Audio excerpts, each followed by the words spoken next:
Good morning everyone. Current affairs through MCQ की series में 6 जुलाई के करंट अफेयर्स हम कवर करेंगे इस पर्टिकुलर वीडियो के अंदर। This is brief introduction about me. My name is Prince Luthra, all India rank 577। आपको जो वीडियो है उसको पॉज करके देखना है। अगर फर्स्ट क्वेश्चन आता है तो उसको पॉज करिएगा, सोचिएगा उसके आंसर के बारे में कि आंसर क्या हो सकता है। एलिमिनेशन मेथड को यूज़ करिएगा और उसके बाद आंसर करिएगा। इवेंचुअली जो आपके मार्क्स आते हैं उसे कॉमेंट सेक्शन में जरूर लिखिए। जो मार्किंग स्कीम हमारी रहेगी वो कुछ इस तरीके से रहेगी। अगर 8 से 10 एमसीक्यूज आपके ठीक होते हैं तो उसे एक्सीलेंट परफॉर्मेंस माना जाएगा। 6 से 7 एमसीक्यूज ठीक होते हैं तो गुड परफॉर्मेंस माना जाएगा। तो आपको पूरी कोशिश करनी है कि इन दो ब्रैकेट्स में आप फॉल करिएगा, बिकॉज यहाँ पे this is considered as the safe zone.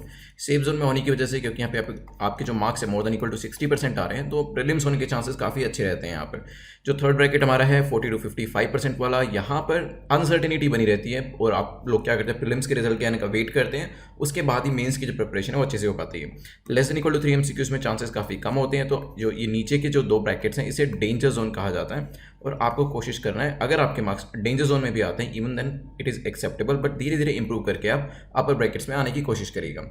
चलिए आज के फर्स्ट क्वेश्चन पे चलते हैं। पहला क्वेश्चन बनाने का रीज़न यही है क्योंकि रिसेंटली ये एलेज किया गया है कि council of minister Madhya Pradesh के अंदर जो काउंसिल ऑफ मिनिस्टर की स्ट्रेंथ है वो एक प्रिस्क्राइब्ड कॉन्स्टिट्यूशनल स्ट्रेंथ जो लिमिट है उससे ज़्यादा है। तो कॉन्स्टिट्यूशनल जो लिमिट एक इस पर्टिकुलर सीओएम की काउंसिल ऑफ मिनिस्टर की जो स्ट्रेंथ होती है, इसके लिए जो कॉन्स्टिट्यूशन अलाउ करता है उससे ज़्यादा स्ट्रेंथ हो गई है, ऐसा एलेज किया जा रहा है। तो यहाँ पे इसी से रिगार्डिंग क्वेश्चन पूछा गया। Article 164(1)(a) of the constitution prescribe that total number of ministers including chief minister in the council of minister in the state shall not exceed. तो जितने मिनिस्टर्स होते हैं जिसमें चीफ मिनिस्टर भी इंक्लूडेड होते हैं काउंसिल ऑफ मिनिस्टर में, उसकी जो स्ट्रेंथ है वो कितनी होनी चाहिए? क्या वो 10% होती है, 15%, 20%, 25%? सोचिए क्या आंसर होगा, फिर इसको डिस्कस करते हैं।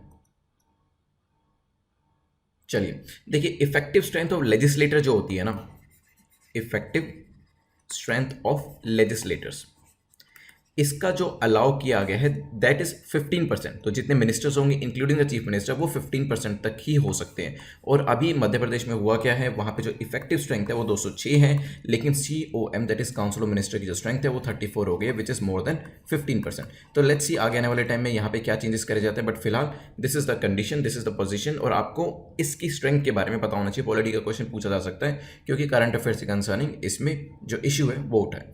चलते हैं नेक्स्ट क्वेश्चन के ऊपर जो कि स्वच्छ सर्वेक्षण के बारे में है। पूछा गया स्वच्छ सर्वेक्षण के बारे में कौन सी स्टेटमेंट आपकी करेक्ट है।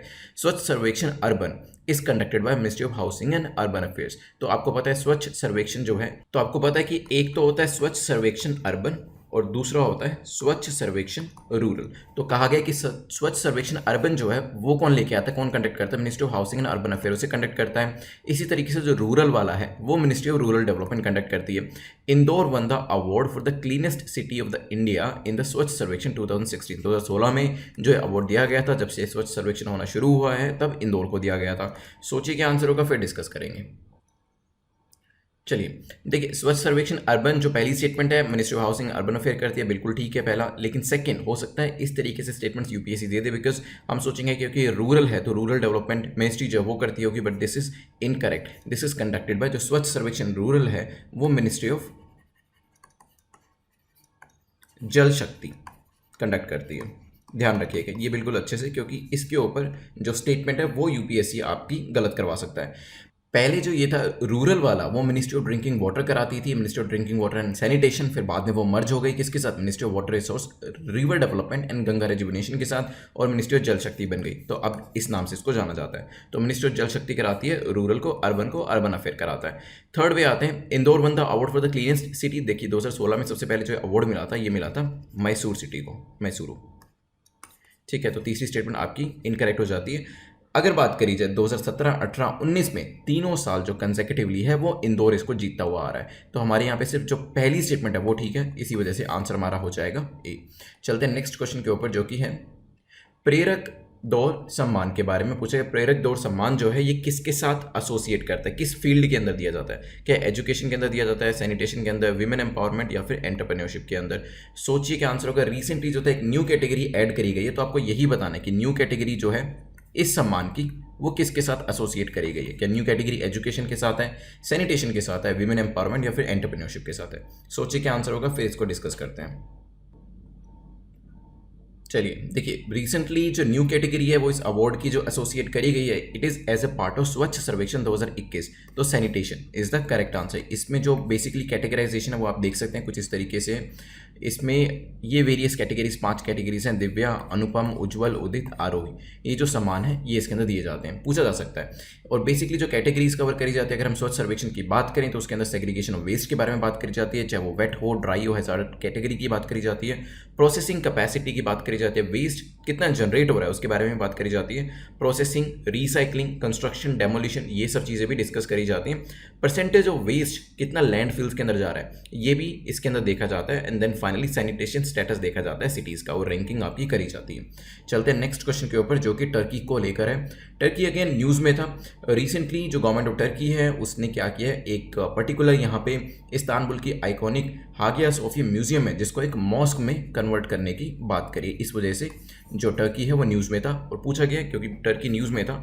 ये क्वेश्चन पूछना थोड़ा सा मुश्किल है कि किस मॉस्क को कन्वर्ट किया है। नेवरदलेस पीसीएस में पूछा जा सकता है, तो आपको पता होना चाहिए। नाम लिख देता हूँ मैं आपको,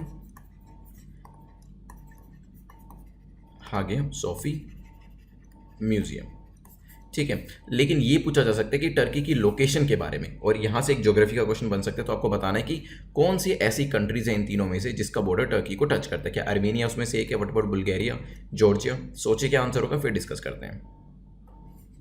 चलिए एक बार मैप देख लेते हैं टर्की का। तो यहाँ पे जॉर्जिया ऊपर टच कर रही है, नीचे आर्मेनिया है, ईरान भी टच कर रहा है, इराक भी टच कर रहा है, सीरिया भी टच कर रहा है। यहाँ पे इस्तांबुल, यहाँ पे जो पर्टिकुलर म्यूजियम है उसको मॉस्क में कन्वर्ट करने की बात करी गई है। ऊपर ब्लैक सी है, नीचे साइप्रस एंड मेडिटेरेनियन सी है, और यहाँ पे बुल्गारिया भी इसको टच कर रही है। तो आसपास के जितने भी सीज और जितनी भी लोकेशंस है वो आपको पता होनी चाहिए अगर कोई भी कंट्री न्यूज़ में होती है तो, क्योंकि क्वेश्चन पूछा जा सकता है वहाँ पर। तो यहाँ पे तीनों की तीनों जो आपकी कंट्रीज़ हैं वो टर्की के बॉर्डर को टच करती है, तो आंसर हमारा हो जाएगा सी। चलते हैं नेक्स्ट क्वेश्चन के ऊपर। देखिए मैप के लिए भी बहुत से स्टूडेंट्स पूछते हैं कि मैप कैसे करें। देखिए एक दिन अगर आप बुक पढ़ने बैठेंगे तो सारे के सारे जो लोकेशंस है उसको अपनी विजुअल मेमोरी में नहीं लेके जा पाएंगे। तो कोशिश करिए 5 से 10 मिनट जो है मैप रोज़ देखिए। आपके पास ऑक्सफोर्ड मैप या कोई भी मैप की जो बुकलेट होगी उसमें से 1 या 2 मैप आप 5 से 10 मिनट रोज़ देख सकते हैं। और इवन वर्ल्ड मैप जो होता है एज वेल एज इंडिया का मैप अपने रूम में लगाइए, ताकि आते जाते अपने रूम के अंदर कुछ ना कुछ आप उसके अंदर देख पाएँ। इससे धीरे धीरे काफ़ी सारी चीज़ें आपकी कवर हो जाएंगी और ये सारी लोकेशंस आपकी विजुअल मेमोरी में भी रजिस्टर हो जाएंगी। इस तरीके से मैप किया जा सकता है। यू कांट डू इट कि मैं आज 1 घंटा पूरा मैप करूंगा, उसको देखूंगा, चीज़ें ज़्यादा अच्छे से याद नहीं रह पाएंगी। चलते हैं नेक्स्ट क्वेश्चन के ऊपर, जो कि IAEA के बारे में पूछा गया। विच ऑफ द फॉलोइंग स्टेटमेंट जो है IAEA के बारे में सही है। रिसेंटली बेसिकली नाटांज करके एक जगह है, ये ईरान का बेसिकली एक अंडरग्राउंड न्यूक्लियर फैसिलिटी है जो कि यूरेनियम को एनरिच करने के लिए यूज़ करी जाती है। यहाँ पे फायर ब्रेकआउट हो गई थी, और फायर ब्रेकआउट होने की वजह से ही ये जो ये था न्यूज़ में था, और ये जो पर्टिकुलर फैसिलिटी है ईरान की ये भी न्यूज़ में थी। अब यहाँ पे इंटरनेशनल एटॉमिक एनर्जी एसोसिएशन जो है IAEA, इसके बारे में 3 स्टेटमेंट्स दी गई और आपसे पूछा है कौन सी करेक्ट है। पहली कहती है it is an organisation with UN family. ये UN फैमिली की एक ऑर्गेनाइजेशन है, हो सकता है। In 2005 it was awarded the Nobel prize for their work for safe and peaceful world. तो नोबेल पीस प्राइज जो है इसको 2005 में दिया गया है, हो सकता है। The headquarter is located at Hague. इसका हेडक्वार्टर जो है वो हेग में लोकेट करता है। सोचिए क्या आंसर होगा, फिर इसको डिस्कस करेंगे। चलिए देखिए, जो IAEA है it's an international centre for cooperation in the nuclear field. तो न्यूक्लियर फील्ड के अंदर कॉपरेशन के लिए ये पर्टिकुलर लोकेशन जो बनाई गई है। रिसेंटली जो थी एक फायर ब्रेकआउट हो गई थी नाटांज के अंदर, ये मैंने आपको इसका बैकग्राउंड बता दिया। UN फैमिली की ऑर्गेनाइजेशन, ये भी बिल्कुल ठीक है, और इसको ऑलरेडी 2005 में नोबेल पीस प्राइज जो है वो मिल चुका है। अब बात करते हैं हेडक्वार्टर की। Headquarter is not located in Hague. काफ़ी सारी ऑर्गेनाइजेशन ऐसी होती हैं जिसका हेडक्वार्टर हेग में होता है, लेकिन यहाँ पर इसका जो हेडक्वार्टर है वो है वियना ऑस्ट्रिया के अंदर। ध्यान रखिएगा इसके बारे में। चलते हैं नेक्स्ट क्वेश्चन के ऊपर। ओके, यहाँ पे जो आंसर होगा हमारा बी होगा, क्योंकि first and second statements are correct. Next हमारा जो क्वेश्चन है वो काजीरंगा नेशनल पार्क के बारे में है। काजीरंगा नेशनल पार्क के बारे में क्वेश्चन पूछने का रीज़न यही है क्योंकि रिसेंटली फ्लड लाइक सिचुएशन जो है वो काजीरंगा नेशनल पार्क के अंदर क्रिएट हो गई है। इस वजह से न्यूज़ में था। अब आपको इसकी लोकेशन के बारे में पता होना चाहिए और कुछ और फैक्ट्स जो हैं इसके बारे में उसके बारे में भी पता होना चाहिए। पहला कहते हैं it was declared as national park in 1974 में इसे नेशनल पार्क डिक्लेयर किया गया था। टाइगर रिजर्व ये बना 2007 के अंदर, हो सकता है। It was declared a UNESCO world heritage site in 1985। UNESCO की वर्ल्ड हेरिटेज साइट भी इसे 1985 में बनाया गया। It is recognise as an important bird area by UNESCO. UNESCO ने इसको एक इंपॉर्टेंट बर्ड एरिया के तौर पर भी रिकग्नाइज किया हुआ है। सोचिए क्या आंसर होगा, फिर इसको डिस्कस करते हैं। चलिए, तो यहाँ पे काज़ीरंगा नेशनल पार्क आप देख सकते हैं इसकी लोकेशन कहाँ पर है, और देन इसके आसपास जो भी नेशनल पार्क्स या वाइल्ड लाइफ सेंचुरीज हैं उसको भी प्लीज़ देख लीजिएगा। इस तरीके से आप मैप को कवर करेंगे तो जल्दी हो जाएगा। जैसे इसके वेस्टर्न साइड पे ओरांग नेशनल पार्क है, सदर्न साइड पे लखौवा वाइल्ड लाइफ सेंचुरी है, देन मानस वाइल्ड लाइफ सेंचुरी की लोकेशन भी यहाँ पर है। ऊपर है बिल्कुल ईस्ट में जाके डिब्रू सैखोवा नेशनल पार्क, और नीचे है होलंग पार्क गायबोन वाइल्ड लाइफ सेंचुरी। अब बात आती है हमारे क्वेश्चन की। क्वेश्चन में पूछा गया है कुछ फैक्ट्स इसके बारे में कि इसको नेशनल पार्क का जो दर्जा था 1974 में दिया गया था।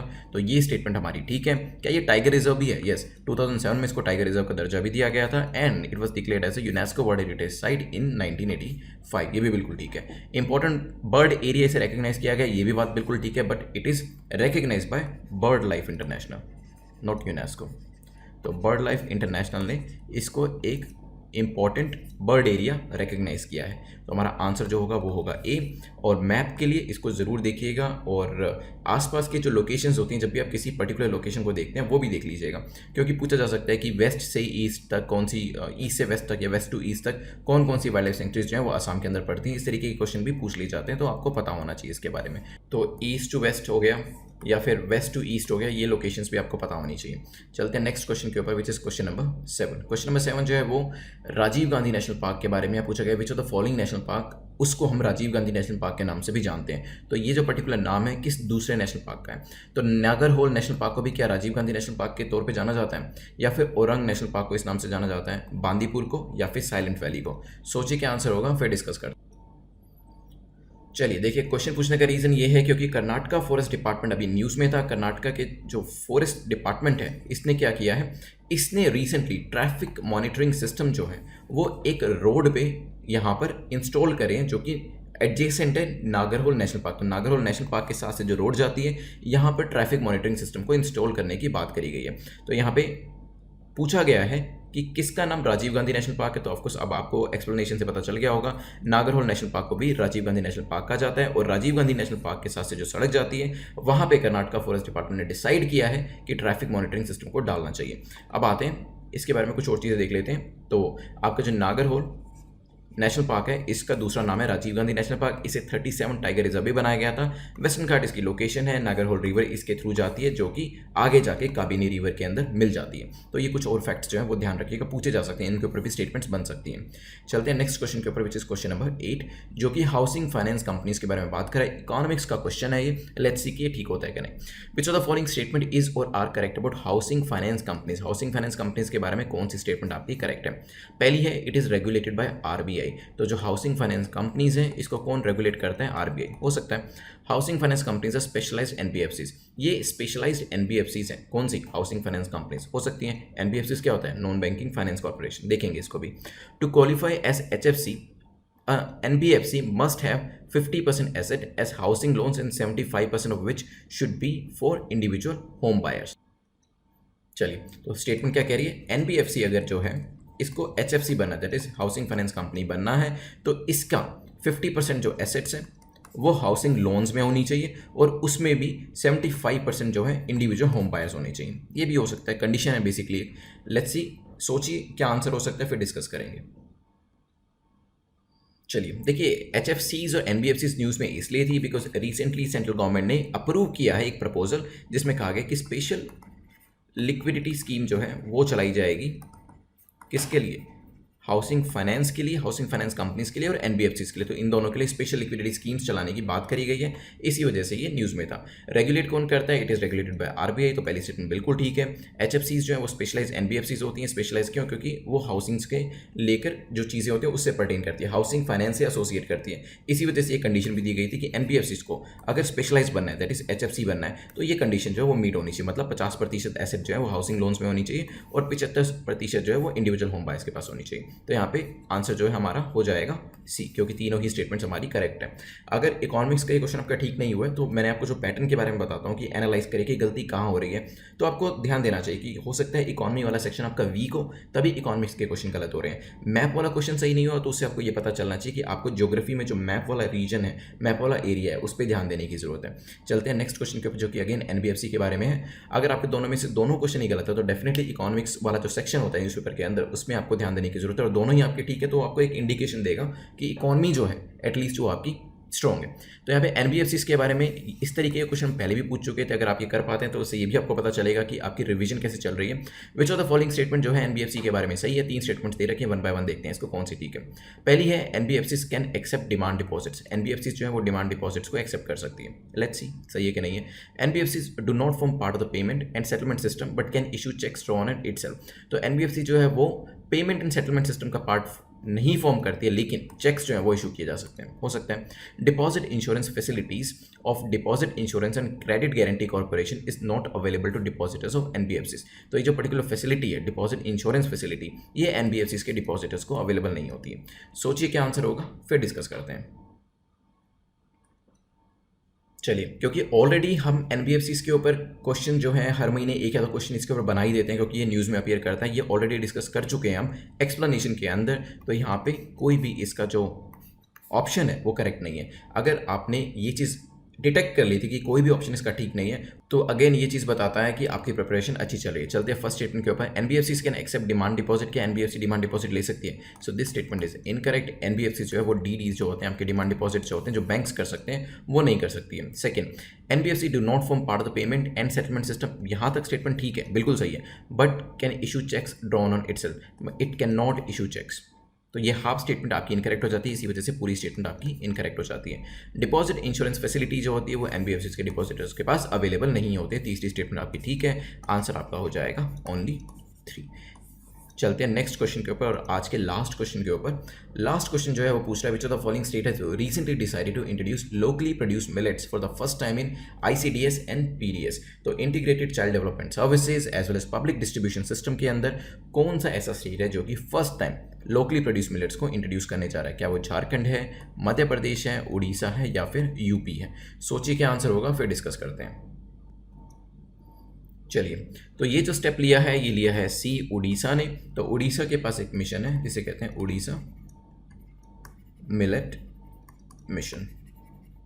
तो उड़ीसा का जो मिलेट मिशन है 2017 का, उसके अंतर्गत ये स्टेप लिया गया है कि यहाँ पे आईसीडीएस और पीडीएस में फर्स्ट टाइम जो लोकली प्रोड्यूस मिलेट है उसको डाला जाएगा। इससे होगा क्या, जो लोकल फार्मर्स हैं और जो लोकल प्रोडक्शन है उसको बढ़ावा मिलेगा। लोकल हाउस होल्ड ही कंज्यूम करते हैं और बेटर डाइटरी डाइवर्सिटी के लिए भी इसको यूज़ किया जा सकता है। तो ये सब चीज़ें जो करी जा रही है लोकल प्रोडक्शन ऑफ मिलेट्स को पॉपुलराइज करने के लिए करी जा रही है। सो इसका आंसर हो जाएगा आपका सी। तो हमारे यहाँ पे 10 क्वेश्चंस कंप्लीट होते हैं। अब विद इन 2 मिनट्स में हम इसे रिवाइज करेंगे, रिविजन को मिस नहीं करना है बिल्कुल भी। तो सबसे पहले हमने देखा था एमपी के बारे में, क्योंकि यहाँ पे ऐसा एलिज किया जा रहा है कि काउंसिल ऑफ मिनिस्टर का जो नंबर है वो जो कॉन्स्टिट्यूशन इफेक्टिव लिमिट प्रोवाइड करता है उससे ज़्यादा है, और वो लिमिट कितनी है, 15%। फिर हमने देखा था इसके बाद स्वच्छ सर्वेक्षण के बारे में, जो अर्बन है वो कौन देता है, ministry of housing and urban affair देता है। रूरल जो है वो रूरल डेवलपमेंट नहीं देता है, it is given by ministry of जल शक्ति। मैसूर जो था, मैसूरू सिटी जो थी वो क्लीनेस्ट थी 2016 में, और उसके बाद 3 साल कंसेक्टिवली इंदौर जो है वो टॉप कर रहा है। देन हमने देखा था प्रेरक दौड़ सम्मान के बारे में, सैनिटेशन के ऊपर ये दिया जा रहा है। 5 डिफरेंट इसके अंदर कैटेगरीज जो हैं वो भी यहाँ पे आप देख सकते हैं। फिर हमने देखा था कि क्या चीज़ें हम सैनिटेशन के अंदर कवर करते हैं। टर्की के बारे में डिस्कस किया था, क्योंकि यहाँ पे एक म्यूजियम को एक मॉस्क में ट्रांसलेट किया जा रहा है, और यहाँ पे जो टर्की है उसका बॉर्डर हमने देखा था Georgia, Armenia, Iran, Iraq, Syria, Bulgaria के साथ टच करता है। देन हमने देखा था नटांस जो फैसिलिटी थी ईरान की, वहाँ पर फायर ब्रेकआउट कर रही, और इसी वजह से न्यूज़ में था। IAEA के बारे में डिस्कस किया, यूएन फैमिली का ये मेंबर है, हेडक्वार्टर इसका वियना के अंदर है। 2005 में नोबेल पीस प्राइज इसको मिल चुका है, क्योंकि पीस को एस्टैब्लिश करने में इसका मेजर रोल रहता है। काजीरंगा नेशनल पार्क में फ्लड लाइक सिचुएशन क्रिएट हो गई है, और हमने यहाँ पे देखा था कि नेशनल पार्क 1974 में बनाया गया था, टाइगर रिजर्व 2007 में, यूनेस्को वर्ल्ड हेरिटेज साइट 1985 में, और इसे इंपॉर्टेंट बर्ड एरिया के तौर पर रिकॉग्नाइज किया गया है बाय बर्ड लाइफ इंटरनेशनल। ये आपने देखा था इसके वेरियस जो दूसरे नेशनल पार्क्स थे, जैसे लाइकोवा है, ओरांग है, मानस है, इनकी लोकेशन भी आपके लिए काफ़ी इंपॉर्टेंट है। देन हमने देखा था राजीव गांधी नेशनल पार्क, तो नागरहोल नेशनल पार्क को ही राजीव गांधी नेशनल पार्क कहा जाता है। रिसेंटली कर्नाटका के फॉरेस्ट डिपार्टमेंट ने ट्रैफिक मॉनिटरिंग सिस्टम जो है इसके पास से जाती है रोड के ऊपर लगाने के लिए डिसीजन लिया है। इट्स 37 टाइगर रिजर्व वेस्टर्न घाट में पड़ता है। नागरहोल रिवर जो यहाँ पे इसमें से होती हुई जाती है और बाद में कापिनी रिवर से जाके मिल जाती है। फिर हमने डिस्कशन किया था इसके बाद हाउसिंग फाइनेंस का, एनबीएफसीज का रेगुलेट कौन करता है, आरबीआई करता है। एचएफसीज जो है वो स्पेशलाइज टाइप ऑफ एनबीएफसीज होती हैं, और एनबीएफसीज को एचएफसी बनने के लिए उनका जो बेसिक 50% एसेट है वो हाउसिंग हाउसिंग लोन्स में होना चाहिए और जिसमें 75% इंडिविजुअल होम बायर्स के पास होना चाहिए। फिर हमने देखा था एनबीएफसीज के बारे में, ये जो है डिमांड डिपॉजिट एक्सेप्ट नहीं कर सकते हैं, चेक इशू नहीं कर सकते हैं, लेकिन साथ में ये जो थर्ड स्टेटमेंट थी वो करेक्ट थी कि एनबीएफसीज के जो डिपॉजिटर्स होते हैं उनके पास डिपॉजिट इंश्योरेंस फैसिलिटी जो होती है वो अवेलेबल नहीं होती है। फिर हमने देखा था कौन सा स्टेट जो है वो अपनी यहाँ लोकली प्रोड्यूस मिलेट्स को आईसीडीएस और पीडीएस में डाल रहा है। तो यहाँ पे उड़ीसा अपने उड़ीसा मिलेट मिशन 2017 के अंतर्गत ऐसा स्टेप लेने जा रहा है ताकि जो लोकल प्रोडक्शन है उसको और लोकल फार्मर्स जो है उनको पॉपुलराइज किया जा सके। तो काफ़ी अच्छा स्टेप है ये। तो 10 क्वेश्चंस में जो भी आपके मार्क्स आए हैं कमेंट सेक्शन में ज़रूर लिख दीजिएगा और साथ में ही डिस्क्रिप्शन के अंदर जो फ्री मॉक टेस्ट का जो लिंक होगा उसे ज़रूर देख लीजिएगा और अपने मार्क्स को जो आपके मॉक टेस्ट के अंदर आते हैं वो भी आप चाहें तो कमेंट सेक्शन में लिख सकते हैं। तो अगर अपर 2 ब्रैकेट्स में आपने यहाँ पे स्कोर किया है then congratulations, you are in the safe zone. नीचे के ब्रैकेट्स में marks then of course you can always improve. देख लीजिएगा कि किस सेक्शन में, इकॉनमी सेक्शन में, ज्योग्राफी के मैप के सेक्शन में कहाँ पे आपके मार्क्स जो हैं वो कटे हैं और उस जगह को इंप्रूव करने की कोशिश करिएगा। वेरियस जो प्लेलिस्ट है वो आपकी यूट्यूब के ऊपर अवेलेबल है, वहाँ पे आप ट्राई कर सकते हैं। टेलीग्राम का लिंक नीचे डिस्क्रिप्शन में है, वहाँ पर कोई क्वेश्चन आपका पूछना है वो भी पूछ सकते हैं। You can subscribe this channel, you can press the bell icon ताकि नोटिफिकेशंस आपको मिलते रहें। जो स्पेक्ट्रम की एनिमेशन की जो सीरीज़ है उसको ज़रूर ट्राई करिएगा, इट्स वेरी इंटरेस्टिंग। और क्योंकि ये एनिमेशन सीरीज़ है ये आपको बेसिकली आपकी लॉन्ग टर्म मेमोरी में ईजिली रजिस्टर हो जाएगी ताकि आपको एक स्टोरी की तरह पूरी की पूरी मॉडर्न इंडियन हिस्ट्री याद हो जाए। उसका लिंक भी नीचे डिस्क्रिप्शन में दिया गया, उसको भी आप ट्राई कर सकते हैं। Thanks for watching this video, have a nice day.